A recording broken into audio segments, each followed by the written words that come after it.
যারা হচ্ছে গিয়ে মনে করেন মার্কেট থেকে কোনো একটা প্রোডাক্ট কিনে নিয়ে আসলো, একটা 3 পিস কিনে নিয়ে আসলো এবং সেটা আবার সেল করে দিল, সে হচ্ছে একজন ব্যবসায়ী।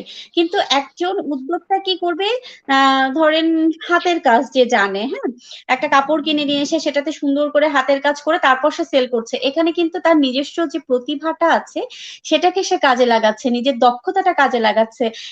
সেই দক্ষতা বা প্রতিভাকে কাজে লাগিয়েই তারপরে কিন্তু সে ব্যবসা করছে। তো এই এই ধরনের কাজগুলাকে আমরা আসলে উদ্যোক্তা বলি।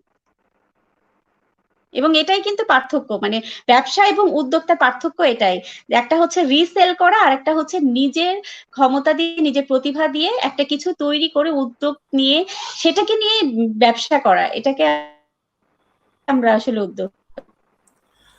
তাহলে আমি আসলে এই জায়গাটাই একটু আমার কাছে একটু অন্যরকম মনে হয় আসলে। আমি যখন বিজনেস করছি আপু, বিজনেস করার চিন্তা করছি, তখন কি আমি উদ্যোগ নিচ্ছি না? জি জি,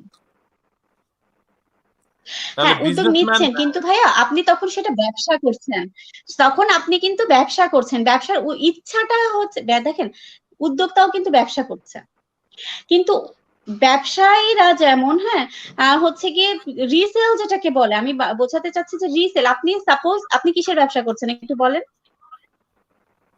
আমার তো মিডিয়ার ব্যবসা।